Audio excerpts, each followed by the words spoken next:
This is the Dzogchen Semde Lama Jigme Gyatso of the Buddha Joy Meditation School. This is, it is a Sukatano early Thursday morning. Come, let us meditate like a Jedi after chanting the pure golden ore and the cuckoo song of pure presence. During chanting, I recommend that you breathe from the diaphragm. To facilitate this, please touch each thumb to its ring finger.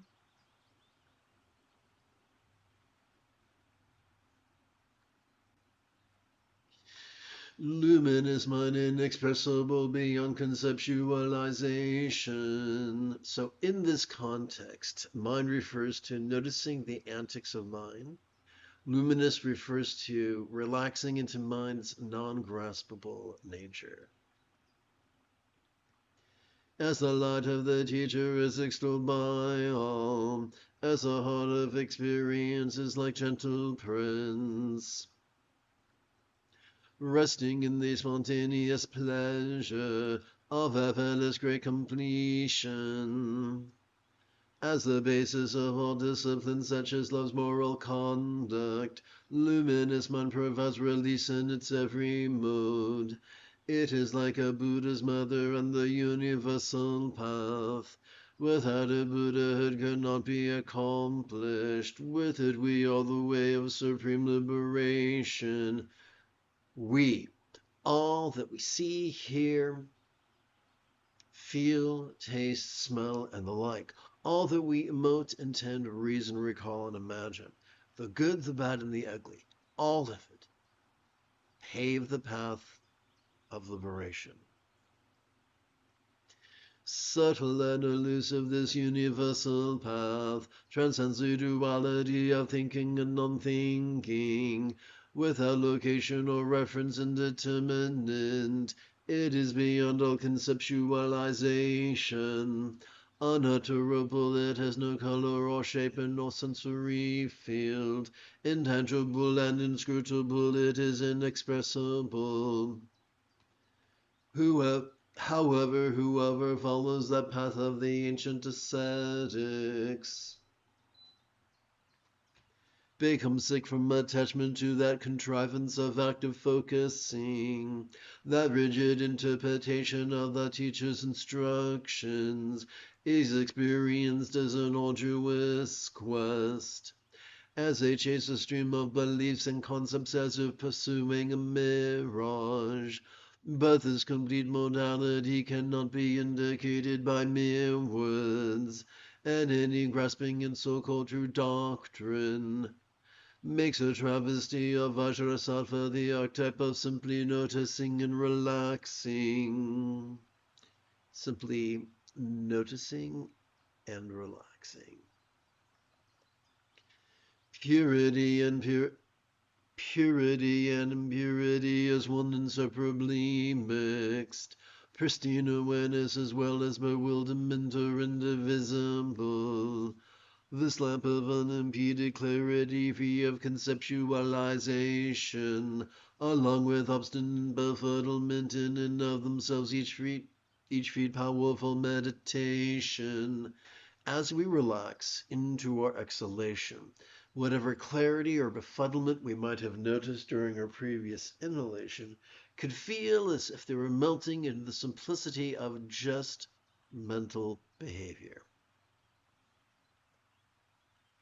One moment, if you please.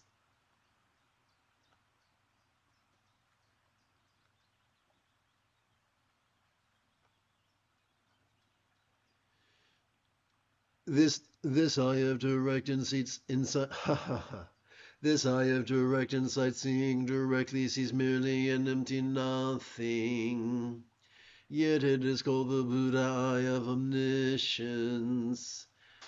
As we know the empty nature of vastness without center or boundary, for here lies undiscriminating, powerful non-duality. What do we mean by emptiness? As we relax into our exhalation, whatever we noticed during the previous inhalation could feel fleetingly less stressful, less permanent, less defining, and even as non-graspable as a vast empty void. Like the illusion of the infinite azure sky on a bright and beautiful cloudless morn, which although could look tantalizing to the eye, feels non-graspable to the hand. Together. Luminous mind and its survival habits are one inseparably mixed. All manifested experiences are generated by mind.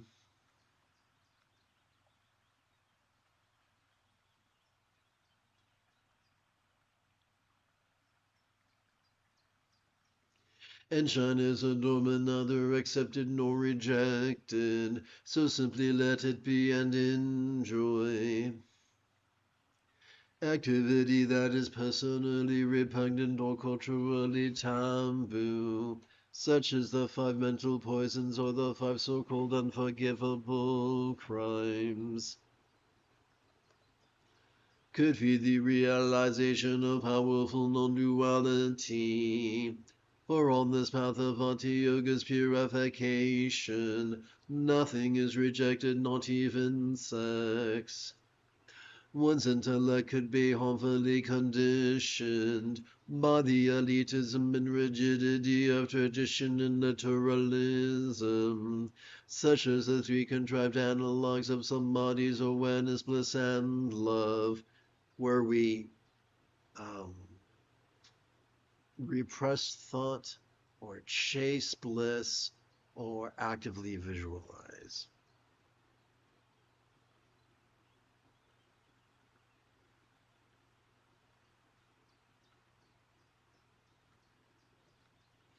As well as the dogmatic belief and doctrine, which are the delusions that undermine effortless transmission. Instead of such folly, let us abide in the spontaneous pleasure of the spontaneous free from great completion of Dzogchen. The core of sublime spontaneous awareness, imperturbable, unchanging, and unelaborated, which is the ambrosia of the timeless consummation that vanquishes the pain of any exertion. Thus resting in the here and now, every ambition is spontaneously fulfilled. That's right.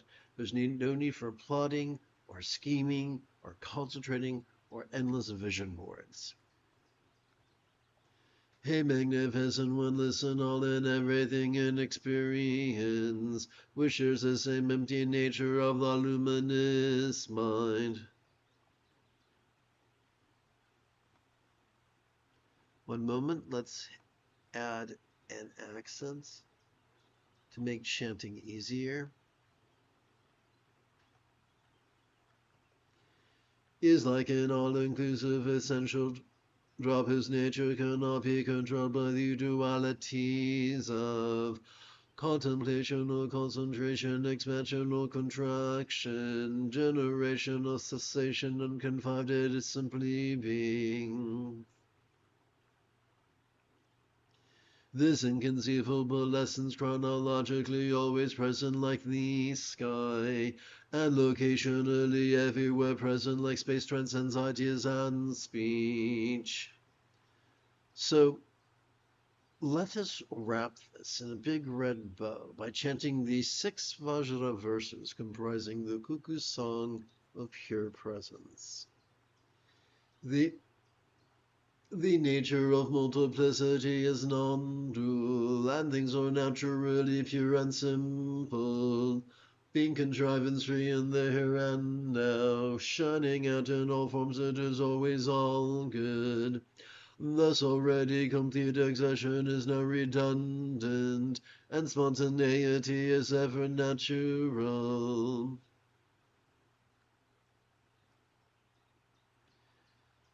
Having completed our opening recitation, let us now shift gears.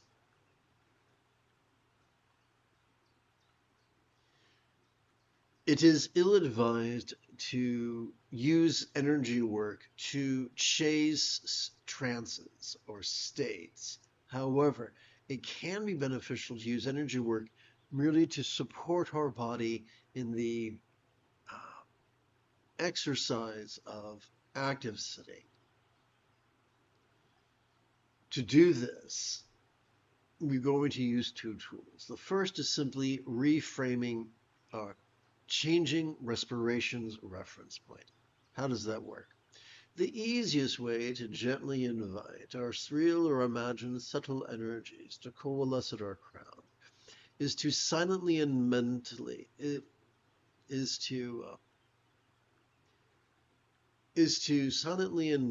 recite the verb noticing every time we feel air enter our nostrils.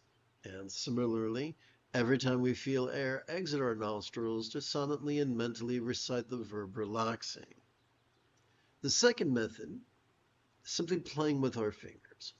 Let us use the tip of our left index finger to support the first knuckle or lower knuckle of our right index finger, palms up, in our lap. Remember, the moment you have a specific question about Buddhist philosophy or meditation, do not hesitate to type your question in great detail in the chat window, for I tend to check for questions about once every 6 minutes or so.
The free fall of mindfulness and meditation could be deeply jarring to our rigid and controlling tendencies. A useful workaround is to practice a variation of Bengali crease counting. Consider, if you will, your left hand. In addition to using its index finger to support its right index finger, now let's turn our attention from the left index finger to the left thumb. We can touch the tip of our left thumb to the lowest set of creases on this little finger to help us to keep track of our first set of 12 inhalations. We use our left hand to count sets. We use our right hand to count inhalations. Every time we silently and mentally recite the verb noticing during our inhalation, we can advance our right thumb across the creases found on the underside of our right fingers. Let us do this together right now. Now, quick pro tip. It's most sustainable to keep your hands palms up in your lap. I'm just lifting and twisting to make it easier for you to follow along. Let's practice together for about a minute.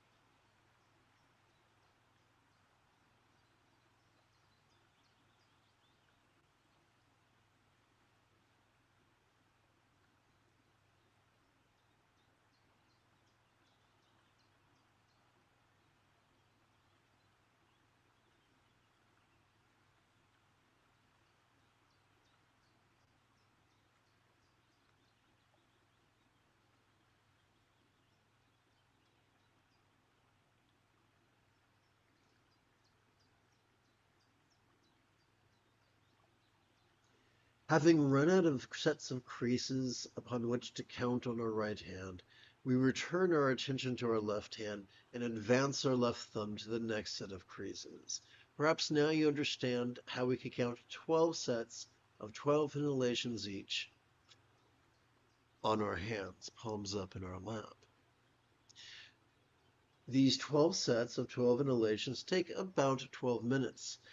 If you'd like to count more than just 12 minutes, we can keep track of our collections of 12 minutes on our knuckles. First collection, second collection, third collection, and the like.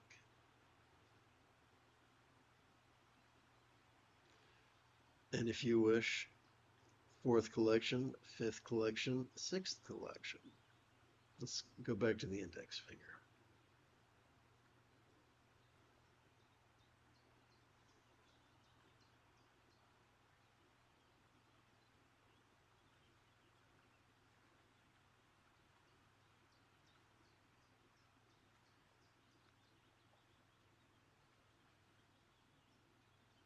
The act of gently inviting our subtle energy to come to our crown as a support of meditation is known in Tibetan as Lama Khyentse. The ultimate Lama is simply noticing the antics of mind and then relaxing into its nature.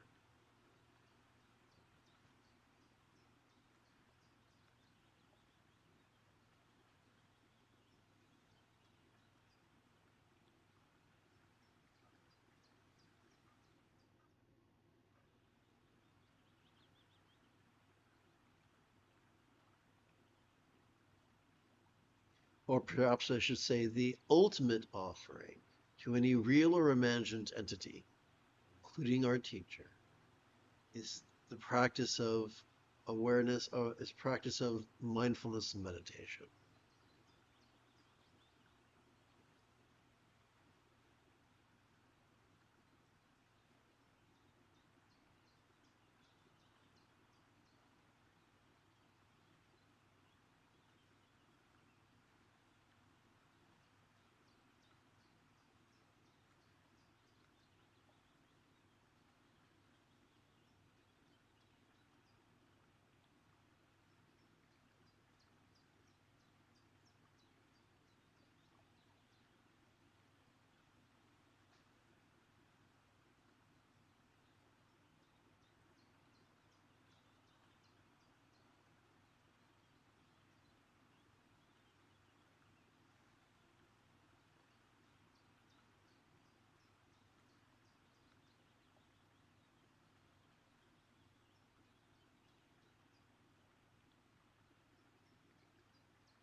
Checking for questions.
Excellent. A question.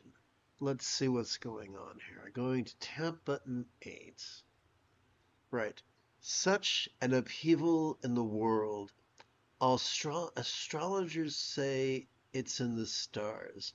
Should we follow astrology? Excellent question. I'm going to tap button 9 and subject you to some visual aids.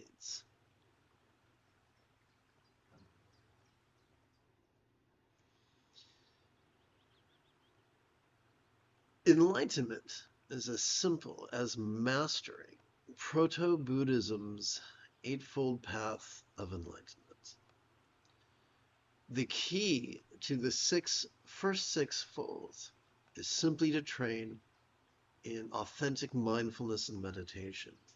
Doing so causes us to realize and then master the preceding six folds spontaneously and effortlessly, including the sixth fold. So 50% of the Buddha's path pertains to loving kindness. Kindness of intention, kindness of communication, kindness of conduct, kindness of commerce. You see, simply by passively cooperating with the two facets of our autonomic nervous system, the anxiety and aggression of our amygdala is calmed, and the empathy of our anterior cingulate gyrus is gently stimulated. So you could say, yes, I can see that and I can feel that, and that's all well and good, but how do I know what the loving thing to do is and when to do it? What is the key to guidance? What is my compass? And here's the answer. The more we authentically train in mindfulness and meditation, in noticing and relaxing, in harmony with our inhalations and exhalations, the more we experience something which could be described as right effort, or effortless effort, or doing without doing, or wu wei, or going with the flow, or being in the zone, or expedient means. This sixth fold of the Buddha's Eightfold Path is all the guidance we require.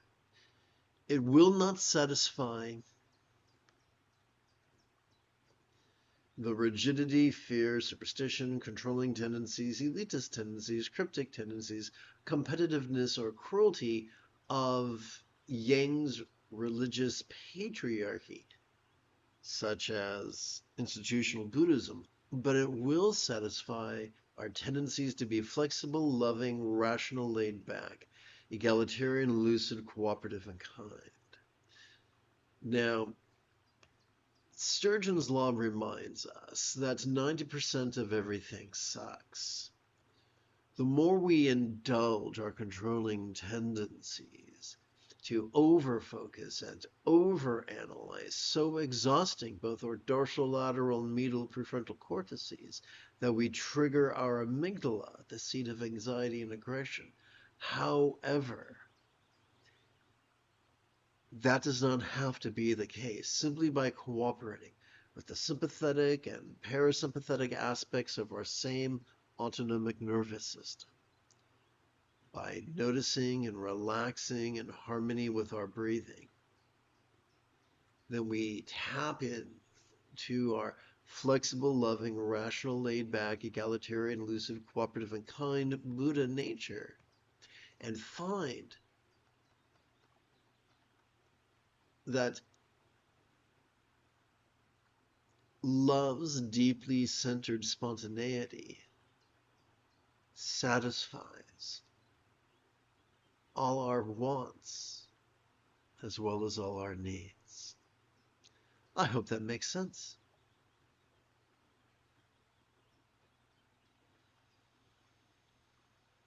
Let's see, I'm going to tap button 4 and we can continue with our practice. Good question. Thank you very much.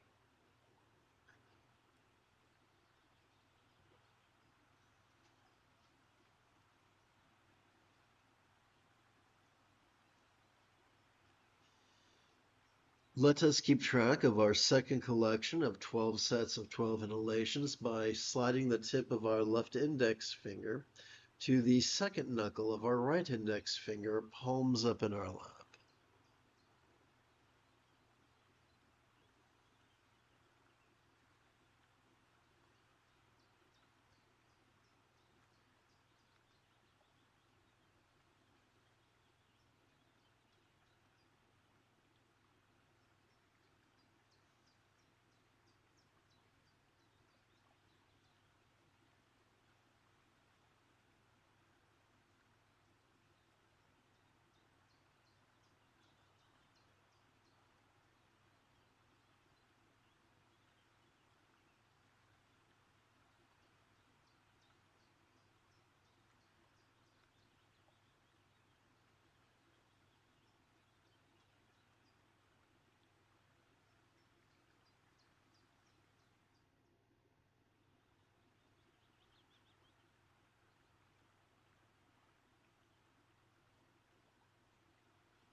Consider the duality of finding something boring or finding something interesting.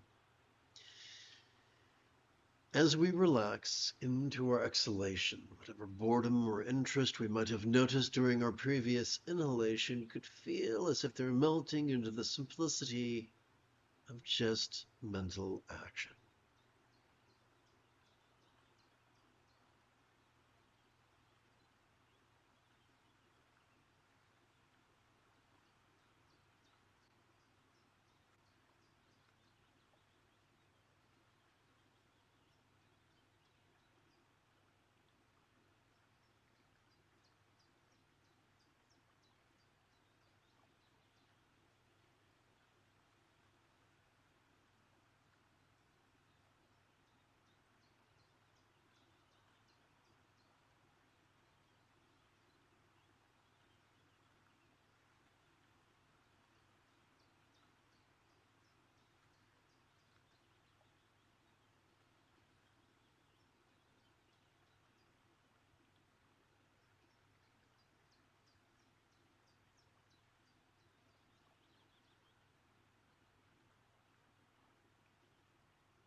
In Tibet, the practice of gently bringing our real or imagined subtle energies to our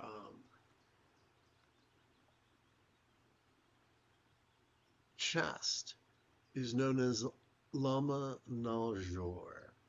The two gentle methods we're going to use are number one, shifting a respiratory frame of reference. Every time we feel our chest swell with breath, we're going to silently and mentally recite the verb noticing.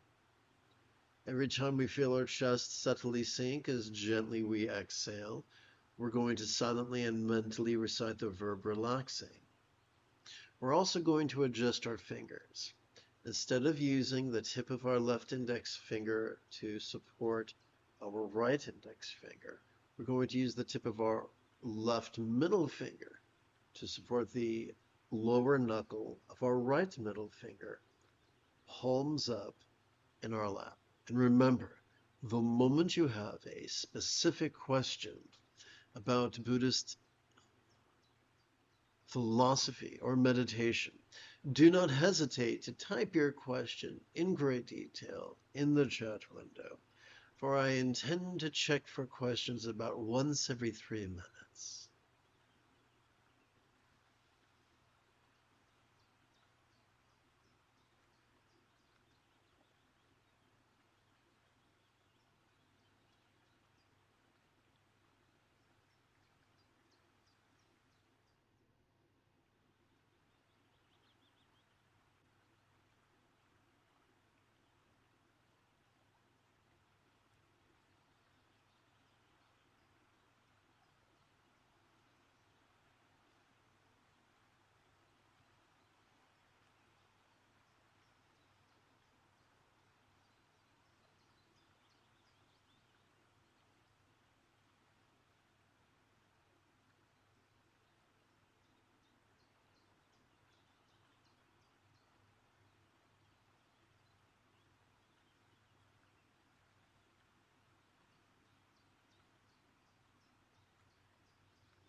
You have taken your first step into a much larger world.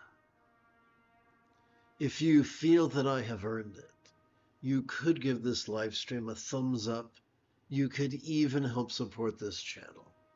For Meditate Like a Jedi is made possible thanks to the generosity of viewers, just like you.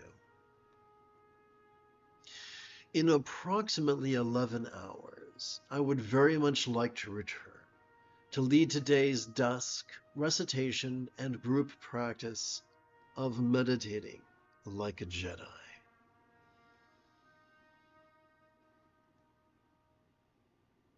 And if you are as geeky as me, may the Force be with you always.